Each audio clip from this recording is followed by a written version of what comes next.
ইরানের পররাষ্ট্রমন্ত্রী Syed Abbas Araghchi তার ইসলামাবাদ সফরে পাকিস্তানের মাধ্যমে ডোনাল্ড ট্রাম্প ও যুক্তরাষ্ট্রের কাছে তেহরানের রেড লাইনের তালিকা পৌঁছে দিয়েছেন। ইরানের আধা সরকারি বার্তা সংস্থা ফার্স নিউজ রোববার এই খবর জানিয়েছে। প্রতিবেদনে বলা হয়েছে, লিখিত বার্তার মাধ্যমে এই রেড লাইন আমেরিকার কাছে পাঠানো হয়েছে।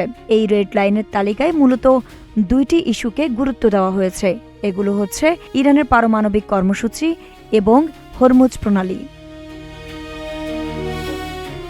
তবে এই বার্তা বিনিময় কোনো আলোচনার অংশ ছিল না, বরং এটি ছিল অঞ্চলের পরিস্থিতি স্পষ্ট করতে এবং ইরানের অবস্থান সরাসরি জানাতে তেহরানের একটি উদ্যোগ। আরাকচি রোববার দ্বিতীয়বারের মতো ইসলামাবাদ সফর করেছেন। এর আগে শুক্রবারও তিনি পাকিস্তানে গিয়েছিলেন। মাঝে ওমানে একটি সংক্ষিপ্ত যাত্রাবিরতি করেন তিনি। আইরিন হাসান, নাগরিক প্রতিদিন।